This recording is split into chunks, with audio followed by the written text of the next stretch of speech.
bring in registered dietitian and nutritionist Shira Hirshberg. She's with All Foods Nutrition. Shira, how are you? Hi, doing great. How are you, Molly? So good to see you once again. So today we're talking about something pretty interesting that I thought about. Health without willpower. So kind of when you hear this, you're like, wait a second. What? I feel like it takes so much willpower to make good choices, but you're saying it doesn't have to. So explain this to me. Sure. So this is one thing that is tough for a lot of people because they really want to blame themselves about poor food choices, right? We're all very hard on ourselves and we want it to be our fault. So a lot of people will come in saying, I just have no willpower, I can't make healthy choices. And the thing that's interesting about willpower is that it's a resource. And so we can talk a little more about that, but we only have so much of it. And so there are a lot of things we need it for, like not screaming at people that we really want to scream at. And so we only have so much left for food. And so the amount that we dedicate to food choices is important to think about. And there are a lot of tactics out there to help us make choices without using that willpower.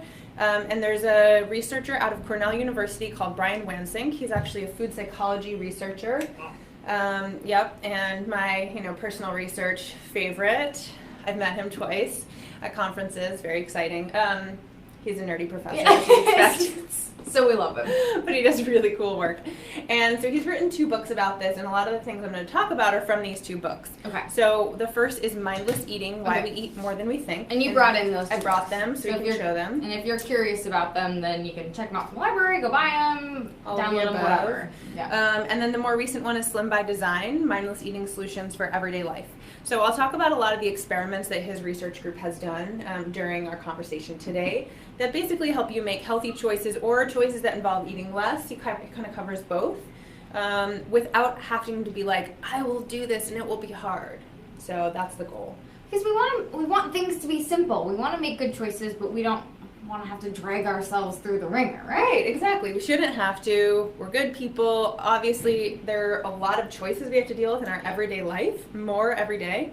And so making those choices easier is a really good way to approach things. When I work with clients counseling one-on-one and they come to me especially for weight management, this is one of my kind of 4 approaches I offer as part of my menu of weight management options because it is, really something probably everyone should do, but something that's a good focus area for a lot of people because if you're busy, if you don't have a lot of time, this is a great way to get a little healthier without having to work that hard at it when you're already working really hard at many other aspects of your life. Yeah, why not just make something easier on yourself? I feel like, why not, right? Yep, I think it's a no-brainer. Okay, so let's talk about some of this. What should we be paying attention to in our food environment? What are some things that we should be just paying attention to overall? Sure. So your home setup is certainly one of them. How your kitchen is set up, how your refrigerator is set up. Those are a couple big ones, and we can talk more about those. Your office, though, if you are a person that works at a desk, that's relevant. A lot of people keep snacks at the office. A lot of people keep candy at the office.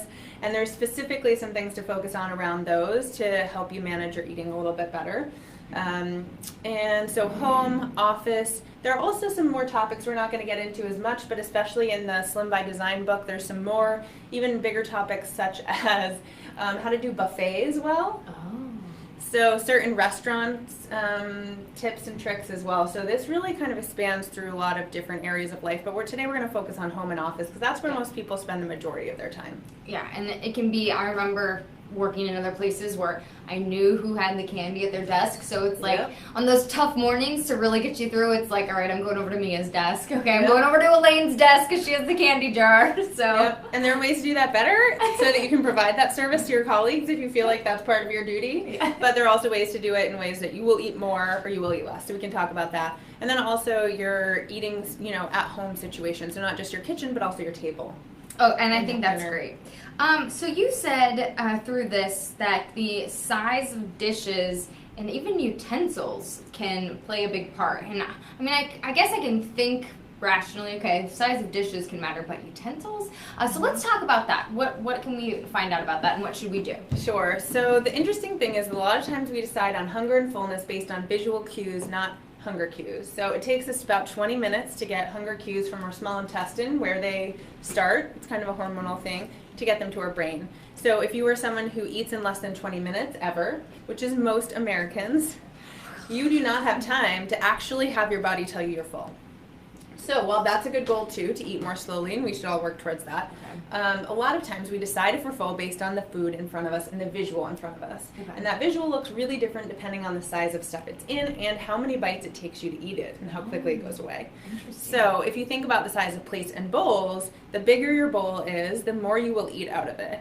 And your hunger and your satisfaction won't vary. So Wansing's group did this interesting experiment. It's called the never-ending soup bowl experiment. I think that's what I call it anyway. They might have had a different official name. So they had 4 people at a table, and 2 of those people's soup bowls were connected by a hose underneath to a vat. So they continually refilled, so they never got empty no matter how much they ate. The other 2 people had a normal bowl that they could eat until it was done. And neither group felt like they were more satisfied at the end of the meal, even though the people with the never-ending soup bowl ate a lot more. And I didn't look up the stat for that, but so interesting. A lot more. So that visual, seeing that your bowl is empty, helps you say, yes, I'm done, I'm full. And if it never ends, you eat a whole lot more, but you don't actually feel any more satisfied. Ooh, it's a lot of soup. A lot of soup. So they did another interesting experiment with kids.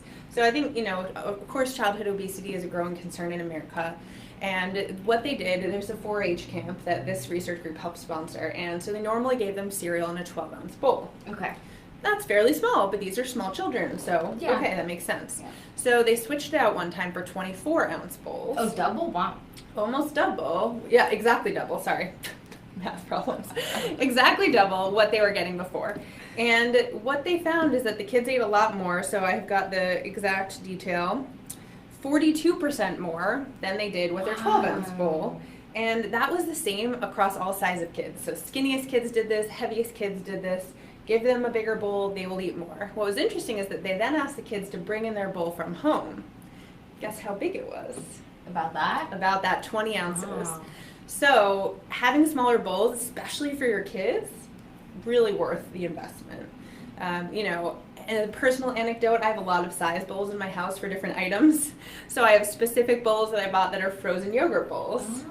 And I have other bowls that are salad bowls, and I have other bowls that are cereal bowls. So sometimes it makes sense to have different sizes for different varieties, but certainly for kids, don't have huge bowls for them because they don't need that much, and they will eat a lot more and not feel more satisfied with that different amount.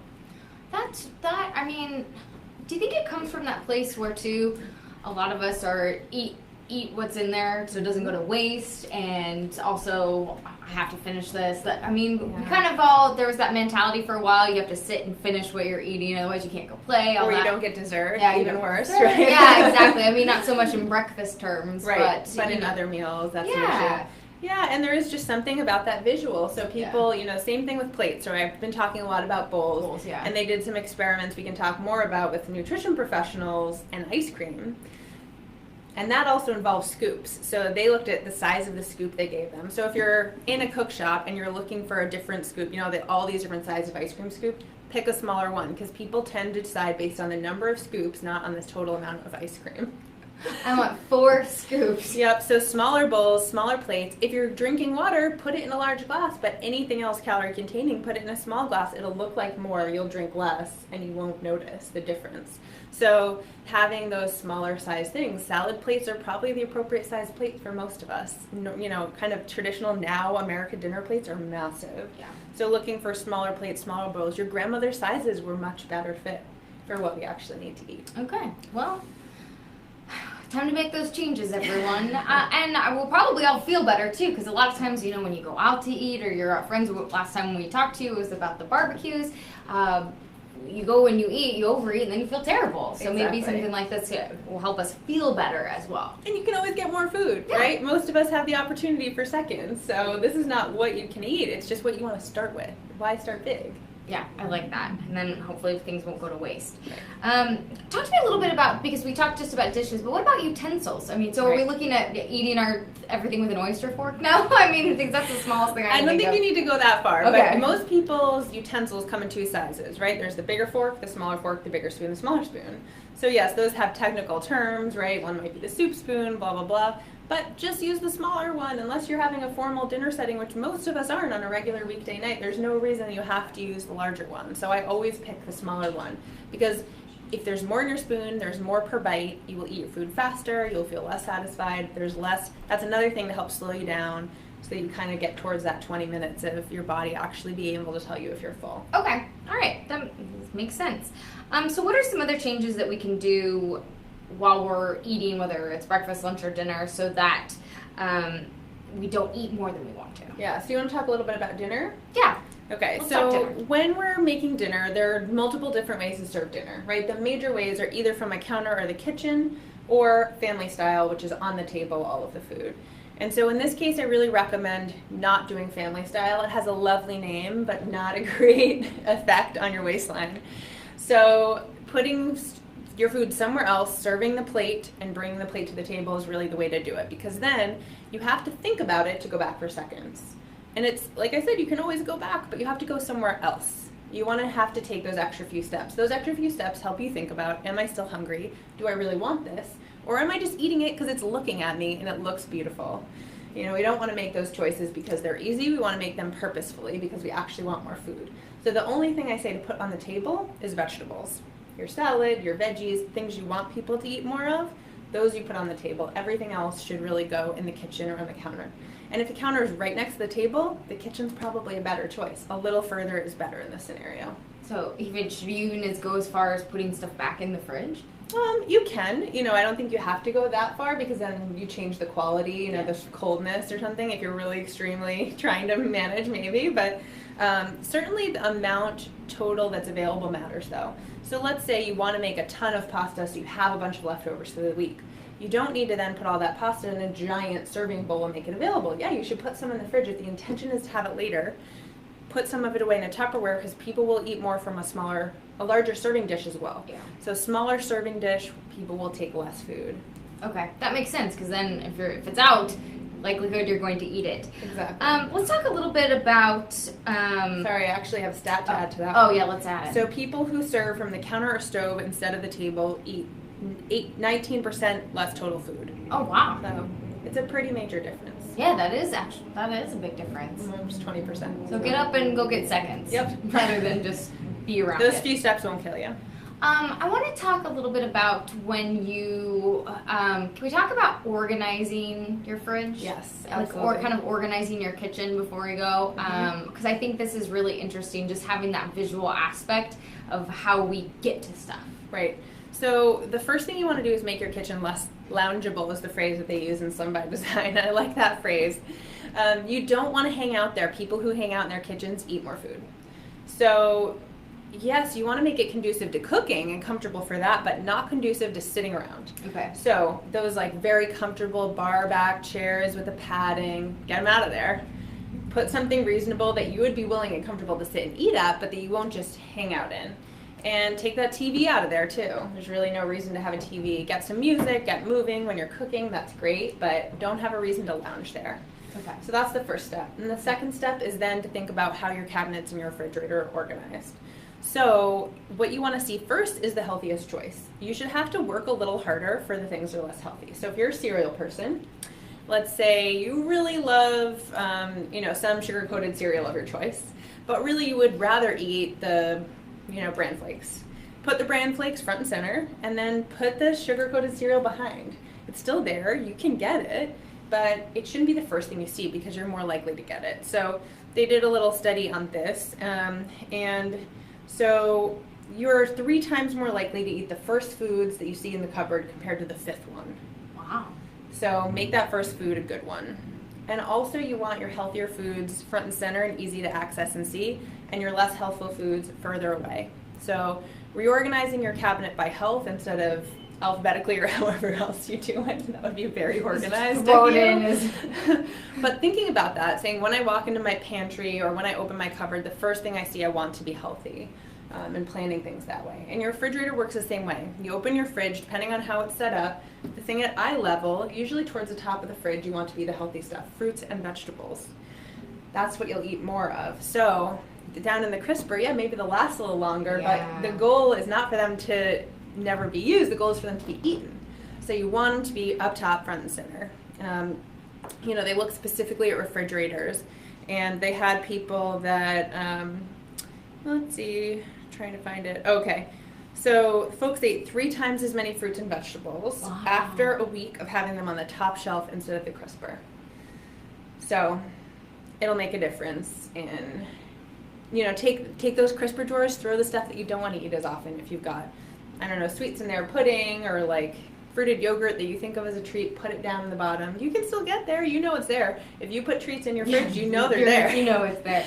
But make it a little harder. That makes so much sense, though, too. What you said, it will last longer if it's in a crisper, but you don't want it. You don't want it to last long. You want to eat it right away. And I that just really struck a chord for me. It's like, oh well, I want my produce to last longer. I'm like, well, you should be eating it faster because if it's down there, you forget about it and then it goes to waste. I can't tell you how much produce you waste money on because you forget it's down there because you don't see it. Exactly. Or you're like, nah, I don't feel like having that celery right now. I don't know what to do with it, and then it just goes to waste. Exactly. So if you open the fridge and you're doing that, I want a snack and I don't know what I want and I'm going to stare you down until I figure it out, make the stuff you stare at first the healthiest stuff. That's common sense.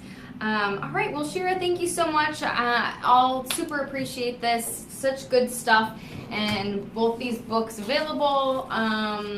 You're going to come back for us more next time on some more healthy eating. So you call this Health Without Willpower. Mm-hmm. That's my interpretation. Because you don't need to use all your willpower, just make a couple simple changes, then it just happens, right? Exactly. People generally do better if they make a few small changes and they're very consistent about them versus trying to make a ton of changes all at once. So making some of the changes like this, making them easy, is really helpful. They'll make a big difference in your life and you won't have to work so hard at it. Save that willpower for not yelling at your kids. I like it. All right, well, I'm going to give these back to you. Thank you so much. Thank you. Wonderful as always to have you here. Appreciate it. Have a great day. See y'all in August. Thanks so much.